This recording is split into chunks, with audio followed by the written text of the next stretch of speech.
Médicos criaram uma combinação de remédios que inclui a cloroquina para tratar pessoas com Covid-19 quando o sistema de saúde não puder oferecer mais leitos. Chamado de protocolo colapso, o procedimento salvou muitas vidas em Belém do Pará. Belém, na capital do Pará. Uma das idealizadoras falou sobre o assunto com o repórter Samuel Santos.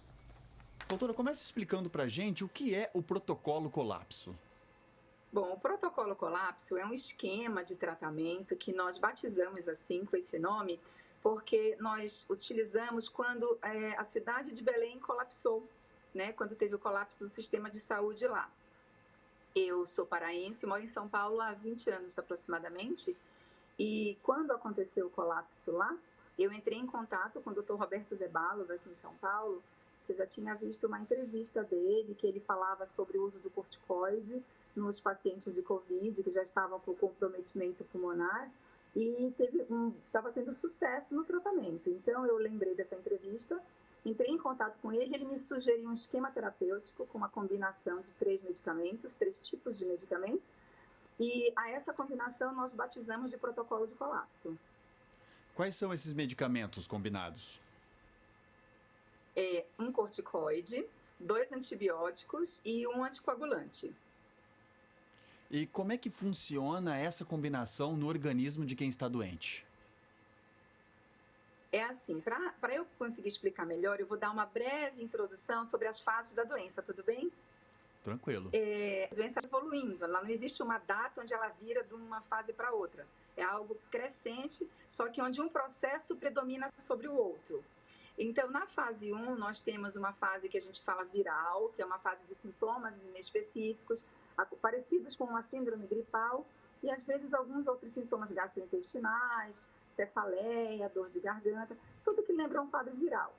Isso dura de 5 a 7 dias, e após essa primeira fase viral, começa a segunda fase, que é a fase pulmonar, que é a fase inflamatória. Essa segunda fase, daí você já tem um comprometimento pulmonar maior, você vai ver imagens alteradas na tomografia de tórax, que é o famoso vidro fosco que tem sido falado, e começa a mudar um pouco o quadro clínico, o paciente começa a evoluir com sintomas respiratórios mais importantes. O protocolo de colapso, ele trata dessa segunda fase, que seria quando o pulmão já está com um comprometimento maior. Então, o que você faz? É que assim, a Covid ainda está sendo muito estudada, a sua fisiopatologia, né, o mecanismo de ação da doença. Mas acredita-se que ela tenha um componente imunológico e um componente tromboembólico. E por isso essa combinação que o Dr. Zeballos fez. Porque para o componente imunológico, inflamatório, que é meio associado, usa-se o corticoide e um dos antibióticos que a gente chama que ele tem uma ação imunomoduladora, que ele ajuda a regular, a modular essa reação inflamatória. Um segundo antibiótico para justamente tratar uma provável infecção secundária que pode acontecer, uma infecção bacteriana em cima dessa infecção viral e agravar o quadro. E o anticoagulante pelo fator tromboembólico que eu comentei com você, que existe também associado na Covid. A cloroquina está nesse combinado? Então, é muito importante essa pergunta que você fez. A cloroquina, ela tem uma ação que a gente já tem observado, né, de acordo com várias experiências de vários países, de vários planos de saúde nacionais, vários hospitais que adotaram determinados protocolos com o seu uso, ela tem sido usada de forma precoce, que a gente chama tratamento precoce. O que seria? Seria nos primeiros dias da doença, na fase inicial, quando você tem aqueles sintomas gripais, aqueles sintomas virais iniciais, e aí você já começa a dar, porque acredita-se, né, tem-se observado que ela tem uma ação antiviral. Ela dificulta a replicação desse vírus. Então, muitos desses pacientes que tratam na fase viral, eles não evoluem para a segunda fase pulmonar. E isso é muito importante, porque isso justamente ajuda a controlar a situação de colapso. Quando você tem pacientes que não evoluem para a segunda fase, esses pacientes não precisam de atendimento hospitalar. Porque o paciente de segunda fase, ele é um paciente que o tratamento dele vai ser internado. E é aí que acontece o colapso do sistema de saúde. Por isso que se chama protocolo de colapso, porque quando nós não tínhamos mais leitos hospitalares em Belém, esses pacientes precisaram ser tratados domiciliar. né, tratamento domiciliar, não tinha como fazer tratamento hospitalar.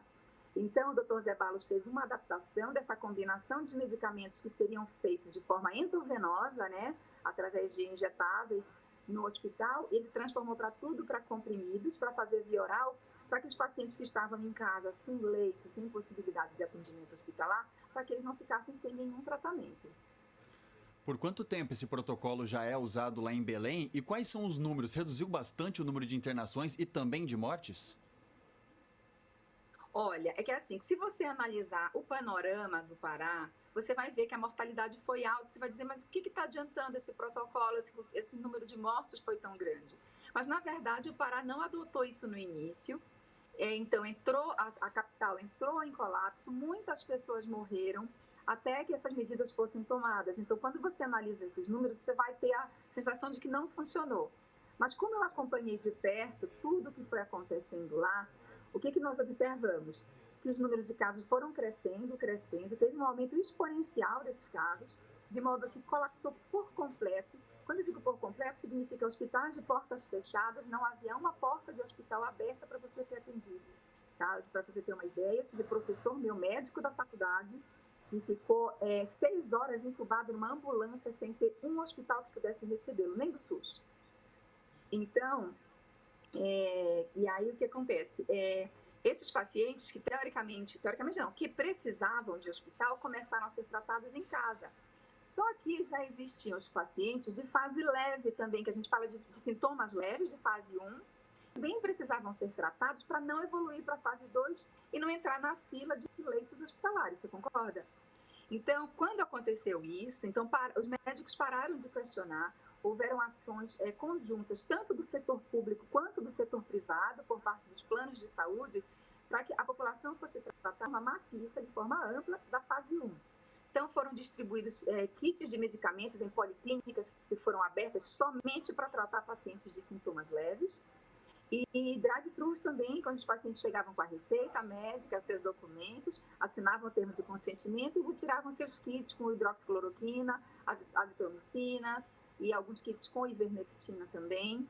E foram distribuídos dezenas de milhares de kits, tá? Muitos mesmo. Acho que em todos eu posso levantar esse número, mas assim foram dezenas de milhares, tanto pelo setor público quanto pelo privado. Doutora, outras cidades também adotaram o protocolo e Ribeirão Preto, que está vivendo o pior momento da pandemia, poderia adotar também esse protocolo? Essa informação sobre cidades de forma específica, eu não consigo te falar. O que eu tenho a dizer é que o que acontece? Quando nós resolvemos compartilhar essa história com outros médicos, até em nossas redes sociais, porque nós ficamos muito felizes com o resultado. O que aconteceu? Quando passaram 10 a 15 dias aproximadamente de que esse protocolo foi compartilhado com esse grupo de médicos de Belém, eu retornei ao grupo e pedi a eles que me dessem um retorno desses pacientes tratados, porque nós não saberíamos o que aconteceu. Foi quase que uma medida compassiva para você não deixar os pacientes sem tratamento, né? Foi o que foi feito. E não sabíamos o que de fato voltaria, o que seria sucesso, o que seria insucesso. Então, dos que voltaram, eu não sei qual é a porcentagem dos médicos que resolveram contar, mas foram muitos.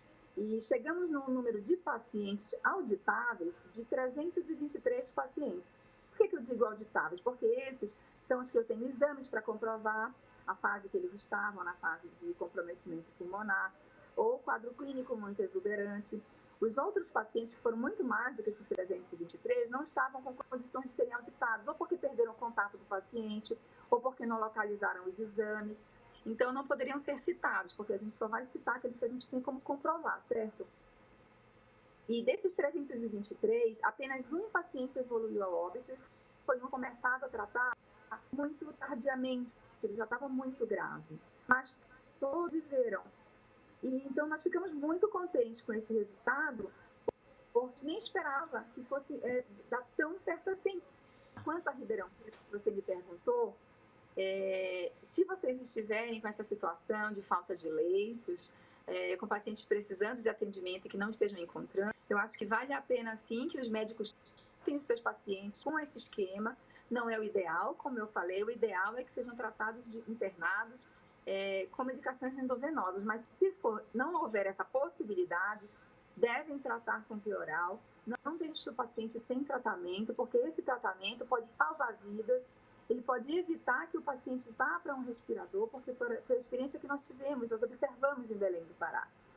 E a nossa principal mensagem é: não desistam dos pacientes, ofereçam o tratamento, orientem que faça fisioterapia respiratória, porque o paciente responde sim, e você pode evitar que uma vida seja perdida, você pode evitar que um paciente desse evolua para um quadro grave, de precisar de um ventilador, de um leito de UTI, pode ser que não tenha para ele. Ok, doutora. Muito obrigado pela sua participação.